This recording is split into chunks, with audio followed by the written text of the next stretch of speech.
Welcome back. You're watching Brand Equity with me, Sonali Krishna. In a world of extremely discerning bunch of youngsters, trying to figure out what they want is quite a task. Not only for the youth themselves, but also for brands and marketers who target this segment. And while studies and researchers do reflect trends, how much difference do they really make to youth marketing is the big question. Khushbu Patodia finds out exactly that.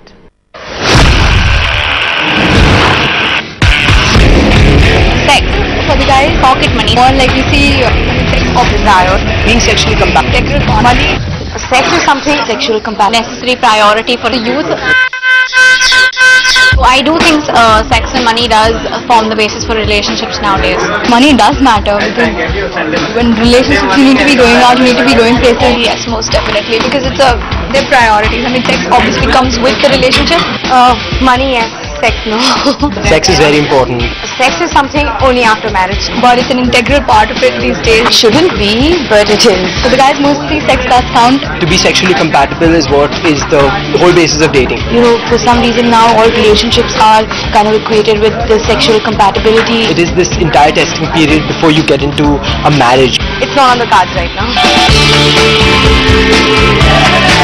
No love, only sex or paisa. Well, that's what defines the youth of today, at least according to MTV's recent study on youth aged between 17 and 24 years. Sleep with someone else to get a job. It's a good thing, I guess. I mean, as long as someone's getting some. And they call it the age of Sinnocence. The study shows that majority of the youngsters today believe that money attracts the opposite gender. I think they're experimenting hugely with their bodies. A lot of people say, my father worked with his mind, I will work with my body. Why shouldn't I? It's a key part of me. If I'm not using it, am I wasting what I've got?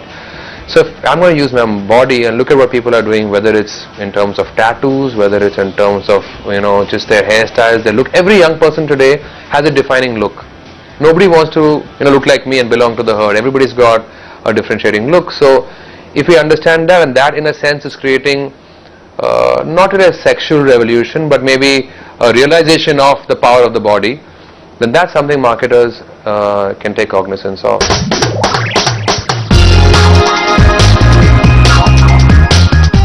So simply put, the youth of today have become more voyeuristic in more ways than one.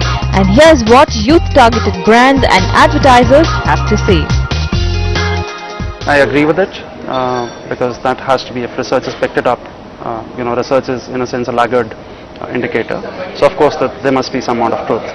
In terms of brands catching it, you really have to make a case from a brand-to-brand point of view, because it's not that all brands deliver a value within this set of needs. Youth is obsessed with new. After a while, having the money, doing the bling thing, running, like a headless chicken after these brands that have this image of wealth and luxury, it's getting a little bit boring. It's no longer new, so you start looking for other things. Clearly, it is the world of new, and innovation seems to be the key for brands that are looking to tap the youth market, and in fact, some of them already are. अभी doctor कह रहा है कि it will never.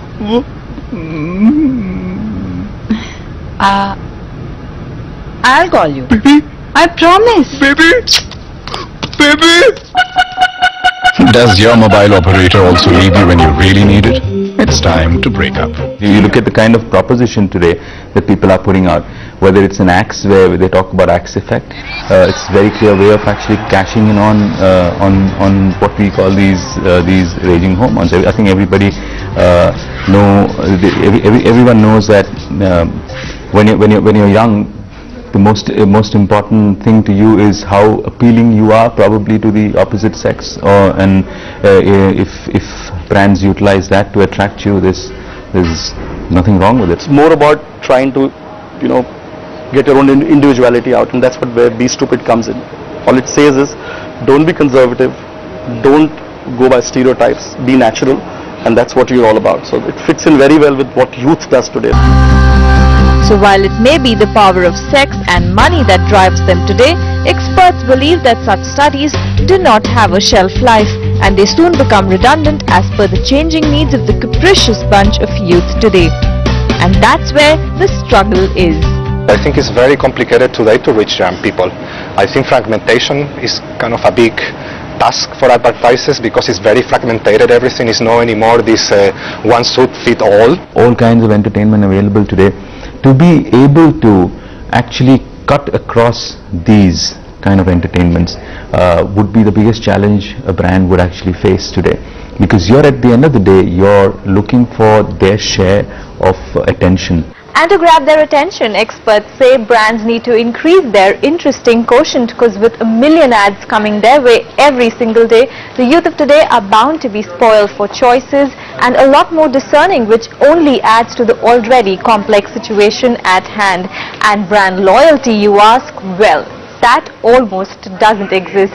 Yet another important aspect of youth marketing is interactivity, which too comes with its own set of pros and cons. The interactivity, I would very carefully look if youth consumers are asking for it. If they're not asking for it, then don't get interactive. Don't kind of like try to be in front of them. They'll come to you. The number of screens in the consumer's life is multiplied. That's from a 40-year-old's point of view.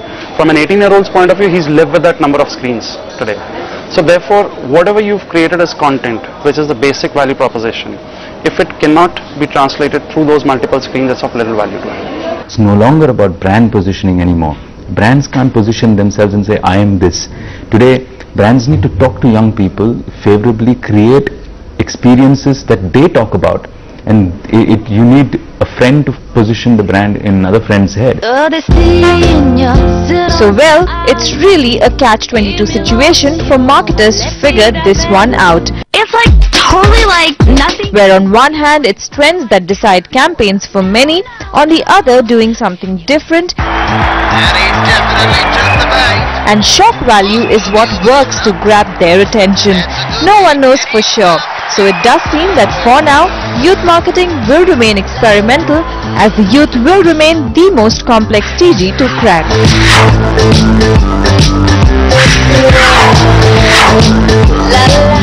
Time to get commercial, but you stay glued, as coming up we tell you how telecom players are making the most of this IPL season. Stay with us.